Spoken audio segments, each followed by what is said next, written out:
사도행전 14장입니다. 사도행전 14장 19절부터 22절까지 말씀 보겠습니다.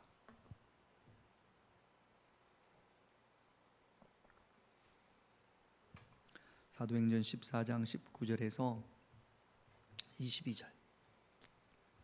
제가 한 절, 여러분들이 한 절 그렇게 교독합니다. 우리 앞에 있습니다. 눈 떠야 읽습니다. 19절에서 22절.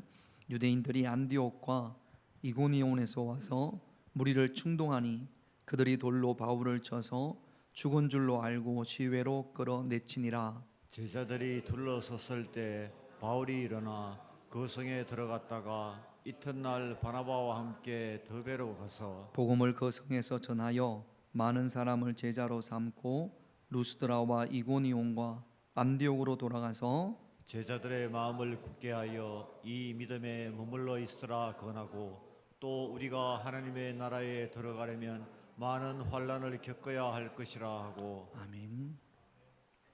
사진을 하나 볼까요? 우리 교회 옆에 골목입니다. 먼저 요 쥐색이라고 하죠. 이 SUV가 차를 댔습니다. 내가 이제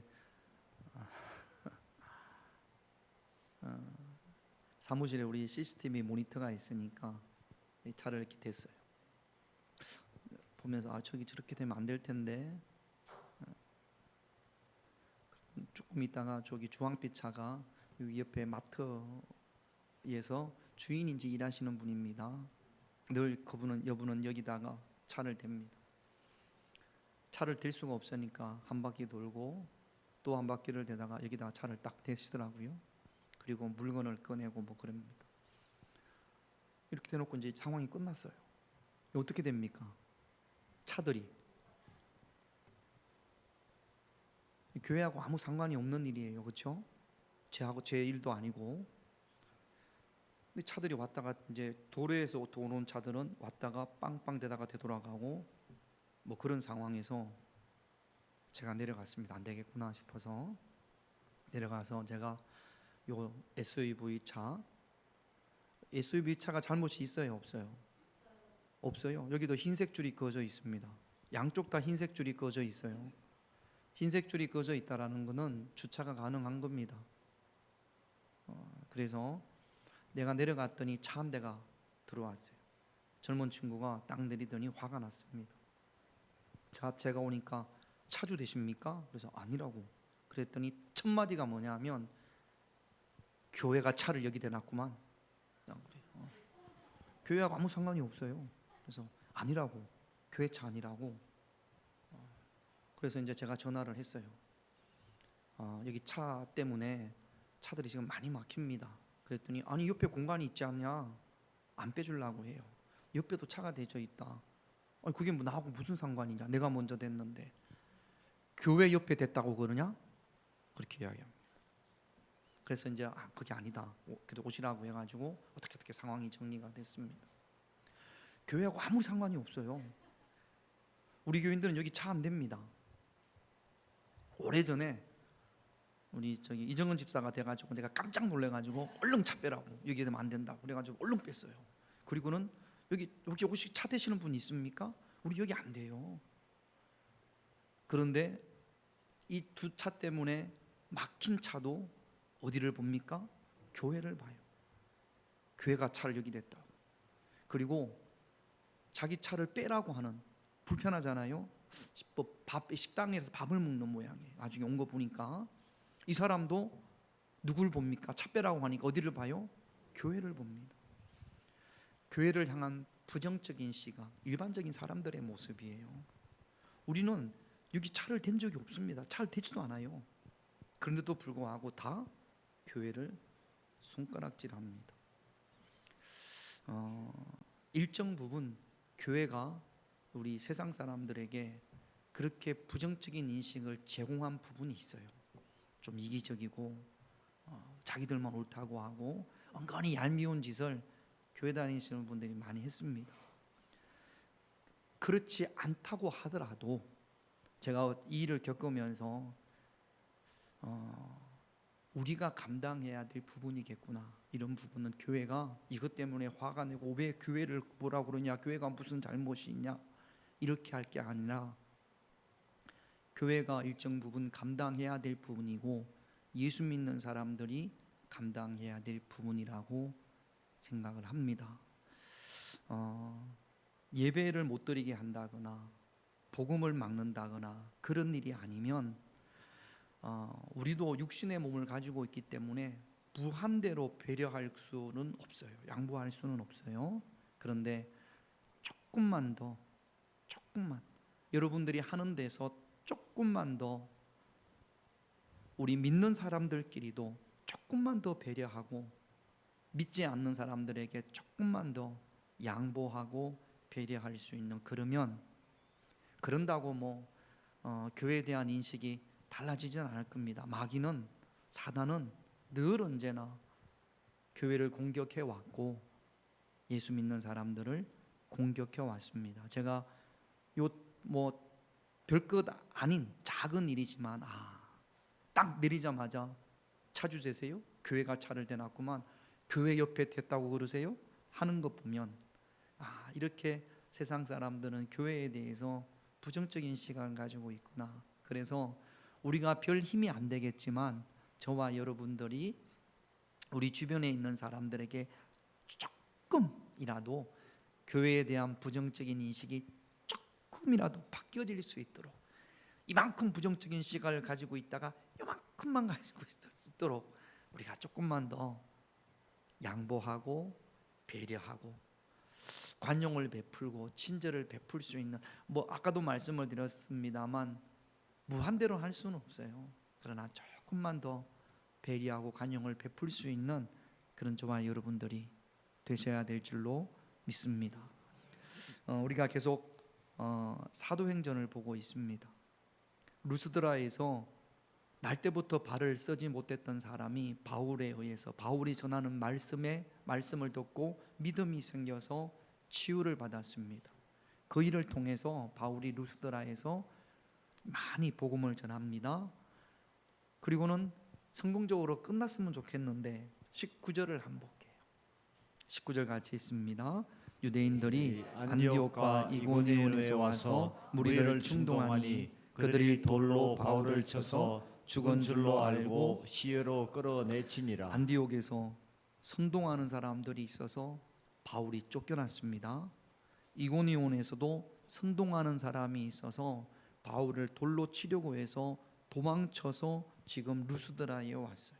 그래서 루스드라에서 열심히 복음을 전하고 또 날 때부터 걷지 못했던 사람이 치유받고, 그래서 복음을 전하는데 검은 안디옥에서, 비시디 안디옥에서, 이고니온에서 바울이 복음을 전한다라는 이야기를 듣고 루스드라까지 옵니다. 그리고 무리를 뭐 한다고요? 따라합시다. 충동하니. 지난주도 말씀을 드렸습니다만 충동이라는 것이 무엇이냐 하면 내 말을 듣고, 여러분들이 하는 말을 듣고, 누군가가 여러분들이 하는 말을 듣고 다른 사람에 대해서 미움의 마음, 분노의 마음, 정오의 마음이 생기고 그 마음으로 어떤 말을 하거나 행동을 하는 것, 이게 곧 충동입니다. 충동질, 선동질. 충동질을 가장 많이 하는 사람이, 지금 우리 사회에서 충동질을 가장 많이 하는 사람이 누구예요? 정치인들이에요. 정치인들.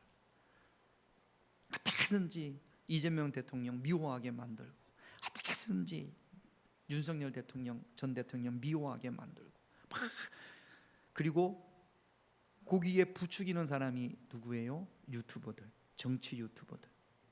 그 사람들 이야기를 들어보면 반대편에 있는 사람들이 얼마나 미운지 모릅니다. 똑같아요. 그리고 그 유튜버들은 정말로 나라와 민족과 국가를 위해서, 물론 그런 마음도 좀 있겠습니다만 제가 이렇게 보면 대부분 돈과 연관이 되어져 있어요. 유튜브를 그렇게 방송한다고 해서 전혀 금전적인 이득이 없다 그러면 아마 지금 하고 있는 사람들의 절반이 뭡니까? 대부분이 그만둘 겁니다. 그래서 막 미워하게 하고 주먹을 불끈지게 만들고, 이게 선동질이고 충동질이에요. 여러분, 이거 마귀가 하는 거거든요. 미워하게 만들고 정오하게 만들고 분노하게 하는 것. 성령은, 목사인 저도 말씀을 전하지 않습니까? 바울도 말씀을 전하잖아요. 성령이 하는 말을 들으면 용서하게 되고 사랑하게 되고 긍휼히 여기게 됩니다. 그러니까 여러분, 우리가, 예수 믿는 우리가, 하나님을 찬양하는 우리의 입이 내가 하는 말을 듣고 누군가가 다른 사람에 대해서 미움과 정오와 분노의 마음을 가지게 한다면, 그게 옳건 옳지 않건 그런 마음을 가지게 한다면, 우리는 마귀의 도구로, 우리의 입이 마귀의 도구로 쓰이는 거거든요. 그러니까 여러분, 주의하고 경계하셔서, 지금 이 예수님도 선동에 의해서 십자가에 못 박혔잖아요. 지금 바울이 충동과, 보면 성경을 보면 안디옥에 선동하는 사람, 이고니온에 선동하는 사람, 루스드라까지 와서 충동하는 사람들이 있었단 말이죠. 저와 여러분들의 입이 성령의 도구로 쓰임을 받아야지, 결코 마귀의 도구로 사용되어지는 일이, 선동하는 일이, 충동하는 일이 결코 없기를. 교회에서, 가정에서도 있어요. 직장에서도 있습니다. 내가 충동해야지, 그리고 충동하는 것보다는 어떻게 하다 보면 충동질이 되는 경우들이 종종 있습니다. 그러므로 더 주의하고 경계하셔서 마귀의 도구로 쓰이는 입이 아니라 성령의 도구로 쓰임을 받을 수 있는 그런 저와 여러분들이 되셔야 될 줄로 믿습니다. 그래서 충동하는 사람에 의해서 그 이야기를 듣고 루스드라에서 바울이 날 때부터 걷지 못했던 사람을 치유했잖아요. 역사했잖아요. 하나님의 역사를 보여줬잖아요. 이런 모든 것들이 다 사라졌습니다. 그리고는 그 충동질로 인하여서 사람들이 바울을 향해서 돌을 던집니다. 어릴 때 꼬마 때, 우리 언우나 유연이 많을 때 동네에서 이렇게 돌을 던지기도 하고 그래 봤습니다. 연탄재도 던져보고, 조만한 돌 하나 맞아도 얼마나 아픈지 몰라요.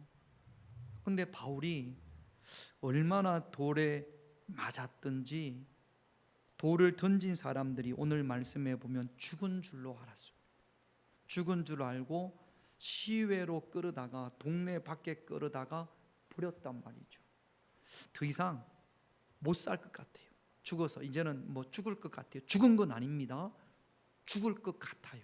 그래서 밖에다가 내다 던졌습니다. 20절 21절을 한번 볼까요? 같이 있습니다. 제자들이 둘렀을 때에 바울이 일어나 그 성에 들어갔다가 이튿날 바나바와 함께 더베로 가서 복음을 그 성에서 전하여 많은 사람을 제자로 삼고 루스드라와 이고니온과 안디옥으로 돌아가서. 제자들이라는 사람들은 바울이 전한 복음을 듣고 예수님을 믿게 된 사람들, 숫자가 얼마나 되는지 모르겠습니다만, 바울이 돌에 맞고 죽었다라는 소문을 듣고 그곳으로 달려갔던 모양입니다. 이 사람들도 보니까 바울이 거의 의식이 없어요. 죽을 것 같아요. 그런데 일어납니다. 살아납니다. 살아났으니까 아마 부축을 해서 다시 그 루스드라, 자기들 집으로 데리고 갔겠죠. 하루 이틀 쉬더니 바울이 괜찮아졌어요. 아니 건강해진지는 모르겠는데 아무튼 걸을 수 있을 정도로.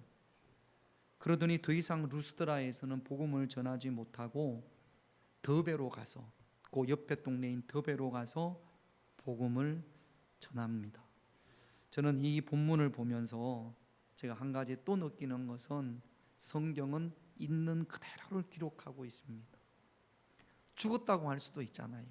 죽었다가 다시 살아나더라, 이럴 수 있지 않습니까? 근데 죽었다고 하지 않습니다. 죽었다가 살아난 게 아니라 죽을 뻔했다가 살아난 거예요. 죽을 때까지 맞았는데 거의 반 죽었다가 다시 일어난 겁니다. 그러니까 성경은 조금 과장해서 죽었더라, 그런데 하나님께서 살리셨더라, 그렇게 기록하지 않고 돌에 맞아서 거의 의식을 잃고 죽음 가까이 갔다가 다시 살아났습니다. 그리고는 아무렇지도 않게 며칠 뒤에 더베라는 곳에 가서 복음을 전합니다. 이슬람권에서 복음을 전했던 선교를 하셨던 선교사님이 쓴 작은 이렇게 글에 보면 그런 이야기가 있더라고요. 이슬람권에서 복음을 전하다가 잡혔습니다. 어느 날 갑자기 경찰들이 확 몰려와가지고 우당탕탕탕 몰려와가지고 체포돼가지고 경찰서로 가서 많이 맞았답니다. 맞을 때는요, 막 정신이 없으니까 어디가 어떻게 되는지도 모르고 막 이리 쿵쾅 저리 쿵쾅 그렇게 맞고 풀려났습니다. 맞을 때보다 더 두려운 게 맞고 나서 집에 있을 때, 맞았을 때가 생각이 나면 너무 두려워서 어느 날 누가 놓고만 해도 깜짝 놀란답니다. 속쓰라치게 자기 잡으러 온 줄 알고 발자국 소리만 톡톡 나도 막 깜짝 놀란다는 거죠. 또 경찰이 오나 싶어서. 그게 너무 힘들다라는 거예요. 그런데 바울은요, 정말로 강한 영적 면역력의 소유자입니다. 어떻게 이게 가능할까? 어떻게 이럴 수 있을까? 저 같으면 얼른 그냥 예루살렘으로 집으로 돌아갔을 것 같은데 어떻게 이럴 수가 있을까?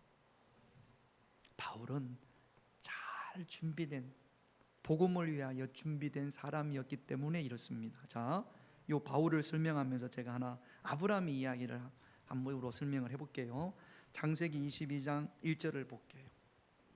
같이 있습니다.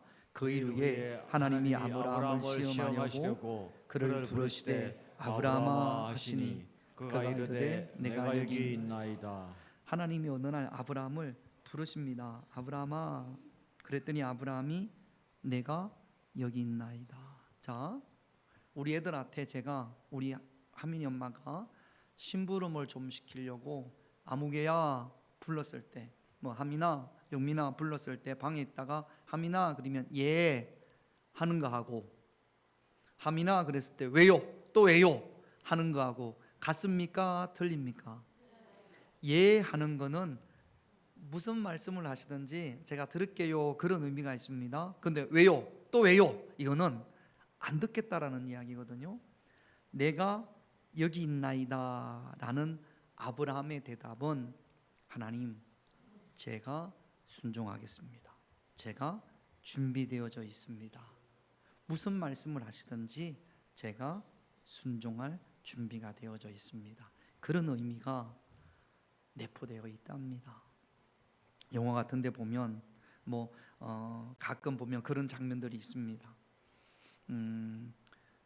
교관이 병사들을 참 열심히 훈련시킨 다음에 이제 실전에 투입되어져야 돼요. 이제는 막 실전에 가야 됩니다. 그때 교관이 딱 서서 병사들한테 Are you ready? 그럽니다. 이게 무슨 뜻이에요? 준비되었는가? 그럽니다. 그러면 병사들이 우렁찬 목소리로 Yes, I can do it. 김광열 권사님, 무슨 뜻이죠? Yes, I can do it. 예, 할 수 있습니다. 제가 한번 물어볼까요? 제가 Are you ready? 하면 여러분들이 그렇게 Yes, I can do it 비슷하게만 대답해도 됩니다. 한번 해보겠습니다. Are you ready? 이거 좀 자신 있게 하지. Yes, I can do it. 아브라함이요, 하나님이 아브라함한테 Are you ready? 준비됐어? 그러니까 아브라함이 예, 준비됐습니다. Yes, I can do it. 나 할 수 있습니다. 이정은 집사님 맞습니까? 그런 의미가? 또 아닌 모양이네. 예, 할 수 있습니다. Yes, I can do it. 네, 할 수 있습니다. 여러분, 어떻게 아브라함은 하나님이 뭘 시키실지도 모르는데 네, 내가 여기 있나이다. I can do it. Yes, I can do it. 예, 할 수 있습니다. 뭘 시킬지도 모르는데 거기에 대해서 무엇이든지 말씀하시면 제가 순종하겠습니다. 이렇게 답할 수 있었을까요? 창세기 15장 5절 6절을 볼게요. 이겁니다. 같이 있습니다. 그를 이끌고 밖으로 나가 이르시되 하늘을 우러러 무뼈를 셀 수 있나 보라. 또 그에게 이르시되 내 자손이 이와 같으리라. 아브라함이 여호와를 믿으니 여호와께서 이를 그의 의로 여기시고. 지금 아브라함한테는 자식이 없습니다. 그런데 하나님께서 아브라함을 밖으로 불러서 하늘의 별을 보여줍니다. 대전 하늘은 별이 별로 없어요.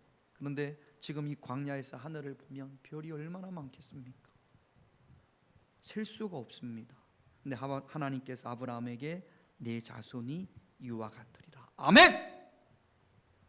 하나님이 말씀하시다 약속하셨거든요. 그 약속을 아브라함이 그대로 믿습니다. 이 믿음으로 인해서 하나님의 부르심에 Are you ready? Yes, I can do it. 예, 할 수 있습니다. 하나님의 약속에 대한 확신입니다.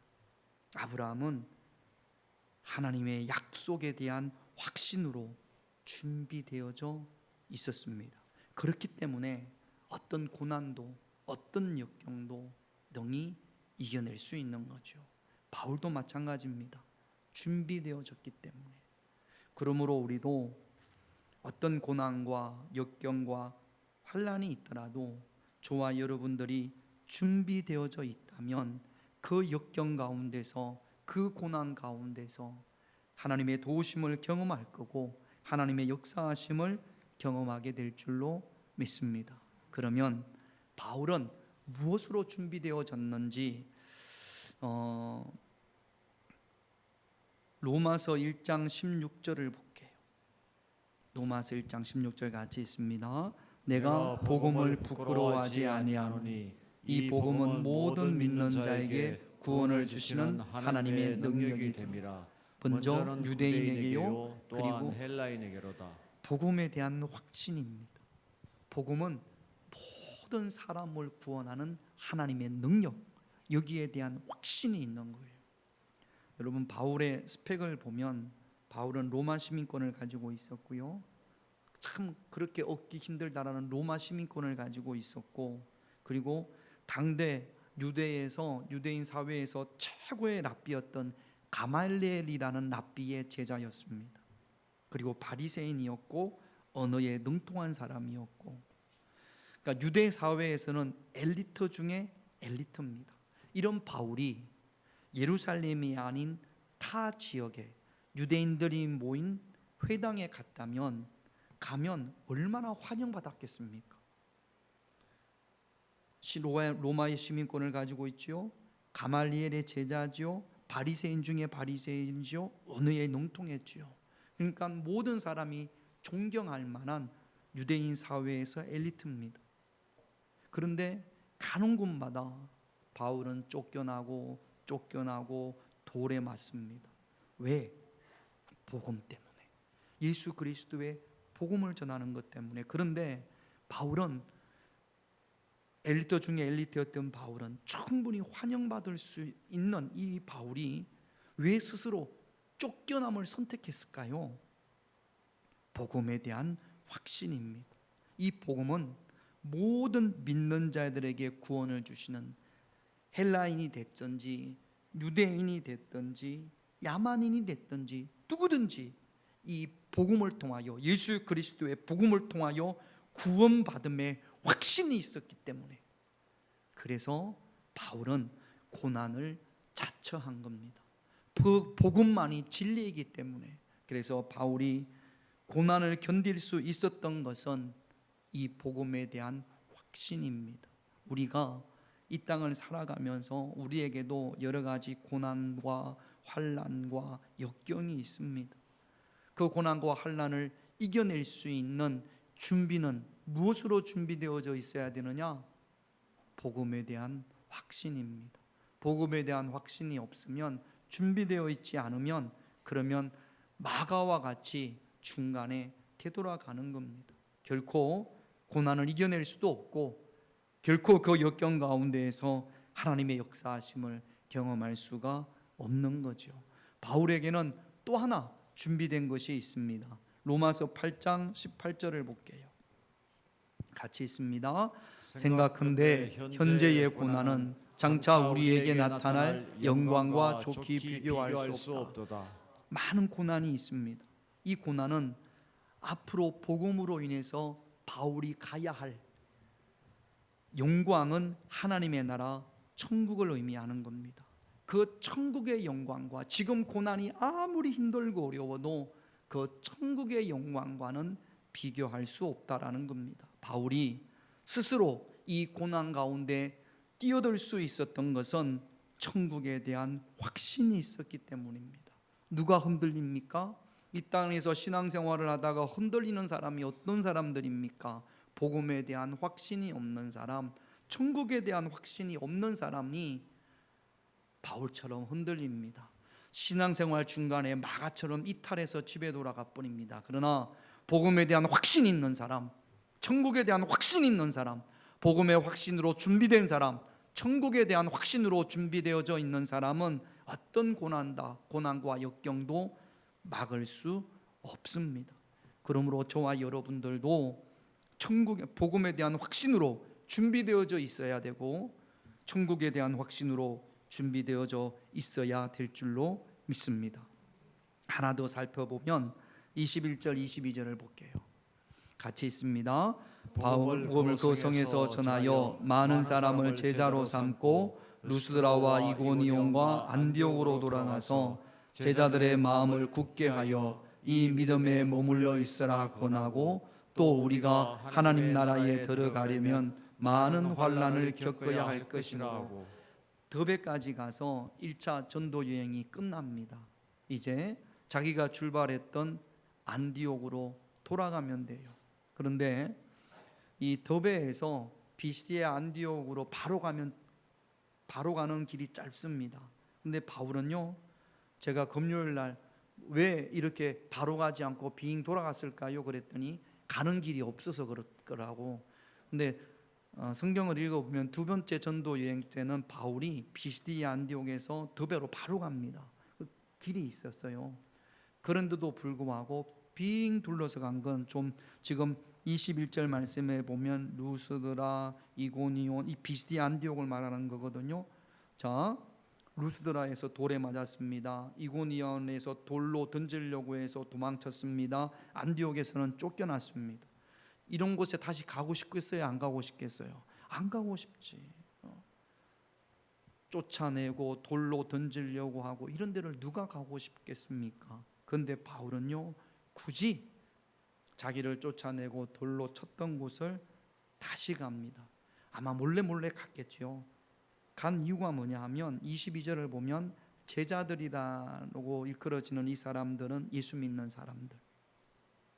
이런 우리처럼 교회라고 생각하면 안 됩니다. 가정에서 모였을 겁니다.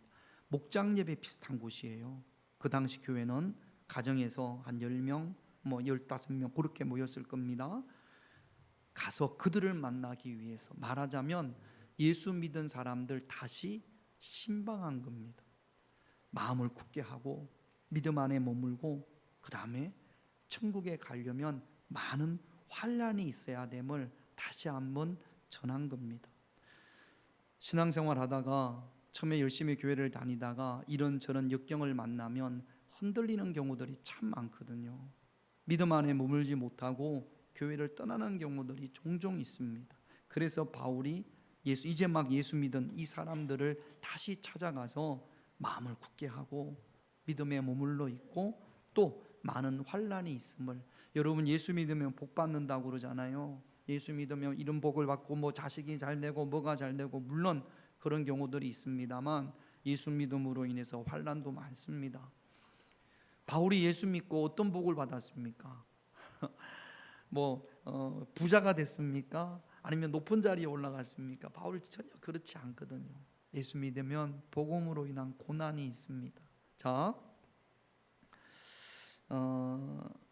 데살로니가 전서 5장에 보면 바울이 데살로니가 교회를 향해서 이렇게 이야기합니다. 데살로니가 전서 5장 14절을 한번 볼게요. 같이 있습니다. 또 형제들아 너희를 권면하노니 게으른 자들을 권계하며 마음이 약한 자들을 격려하고 힘이 없는 자들을 붙들어주며 모든 사람에게 오래 참으라. 바울이 이걸 지금 한 거죠. 교회 안에 게으른 사람이 있습니까? 없습니까? 게으른 사람이 있겠죠. 예배 시간에 눈 감는 사람이 있어요? 없어요? 있어요. 게으른 자들을 어떻게 하라고요? 권계하라고. 권계라는 말을 잘 안 씁니다. 게으른 사람이 있으면 어떻게 해요? 그렇게 게을러 빠져가지고 개미를 닮아라 이놈 새끼야. 이건 책망하는 거죠. 권계는 사전에 찾아보면 잘 타일러서 주의를 잘못하고 있을 때 잘 타일러서 그렇게 하지 않게 하는 것을 권계라고 한답니다. 타일을 합니다. 눈 뜨지 마세요. 눈 감지 마세요. 예배 시간 눈 감으면 안 돼. 자, 먼저 보세요. 하나, 둘, 셋, 눈 뜨고. 책망과 타이름의 차이가 뭘까요? 잘못하고 있으니까 책망도 하지. 그런데 책망은 하지 않고 권계, 타이르라고 돼 있거든요. 책망은 그 말이 맞기는 나 기분이 나빠. 마음이 좀 상해요. 타이르는 것은 타이르는 것을 제가 또 찾아봤어요. 사전에 찾아봤더니 어떤 게 타이르는 겁니까?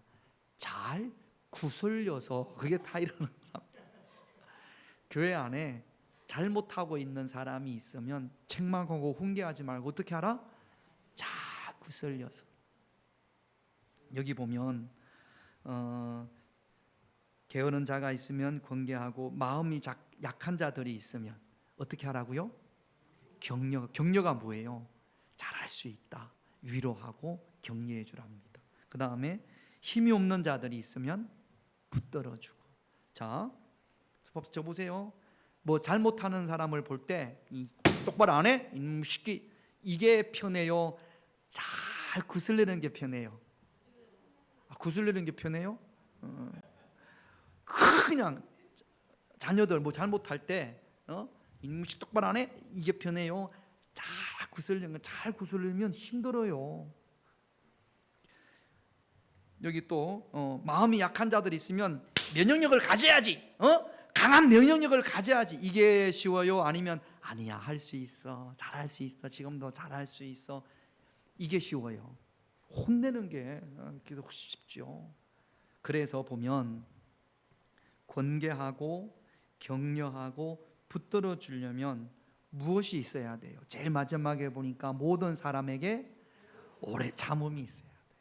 오래 참음이 없으면 권계할 수 없고 구슬릴 수 없고, 오래 참음이 없으면 격려해 줄 수 없고, 오래 참음이 없으면 붙들어 줄 수는 없습니다. 오래 참음이 있어야 돼요. 어느 엄마, 유연이 엄마 잘 들어요. 잘 들어. 애기 엄마들 잘 들어. 오래 참음이 있어야 구슬러 애들. 저도 키워봤거든. 구슬르는 게 힘들어요. 확 그냥 꿀밤 한 대 때리고 손바닥 대 이게 훨씬 쉽지. 복장이 터집니다. 근데 오늘 그렇게 하라고 해요. 오래 참음으로 권계하고 격려하고 붙들어주고. 요일을 교회 안에서 요일을 누가 해야 됩니까? 권사님들이 하는 거예요. 권사가 권할 권자. 여기 권면할 때 권자예요. 권사님들이 게으른 자들 보면 어이구 이 그림벙이가 될 놈 교회에서 이게 막 이렇게 하면 돼요? 안 돼요? 잘 구슬러야지. 격려해 줘야지. 붙들어 줘야지. 집사님들까지는 안 해도 돼요. 권사님들 이상은 그렇게 해야 된다고. 그런데 이렇게 하는 권사님들이 교회에 많이 있어요? 없어요? 우리 교회는 되게 많아요. 우리 교회는 전부 다 이런 권사님들밖에 없어요. 전부 다 이런 권사님이에요. 이렇게 못하는 권사님은 바로바로 잘리기 때문에 우리 교회는 이런 권사님밖에 없어요. 우리 권사님들 이렇게 하시기를 주님의 이름으로 부탁드립니다. 오래 참음으로 권계하고 잘 구슬려서 타이르서. 아니 잘못하고 있는 것을 그냥 바라보고 있으라는 이야기는 아닙니다. 잘못하고 있기 때문에 가서 잘 구슬려서 타일러서 그 잘못하는 일을 하지 않게. 그러려면 오래 참음이 있어야 돼. 마음이 약한 자들 막 위로해 주고 격려해 주려면 오래 참음이 있어야 돼. 힘없는 자들 언제까지 붙잡아 줘야 돼? 이제는 지가 서야지. 근데 붙잡아 주려면 오래 참음이 있어야 돼. 예수님도 제자들을 그렇게 하셨고 바울도 믿는 자들 교회를 향해서 그렇게 합니다. 이제 이 일은 누가 해야 돼요? 우리가. 따라합시다. 이제 이 일은 누가 해야 됩니까? 그러면 내가 그렇게 합시다. 이제 이 일은 누가 해야 됩니까? 내가. 이 일은 유연이 엄마하고 어느 엄마하고 해야 될 일이에요. 격려하고. 한경의 권사님 그렇습니까? 안 그렇습니까? 한경의 권사님도 우리 어느 엄마한테 그렇게 해야지.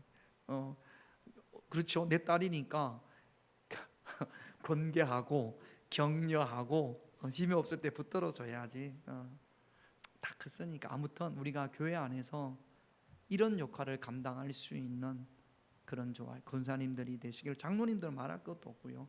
저도 마찬가지요. 이게 안 되기 때문에 더 하나님 앞에 기도하고 하나님의 도우심을 구해야 될 줄로 믿습니다.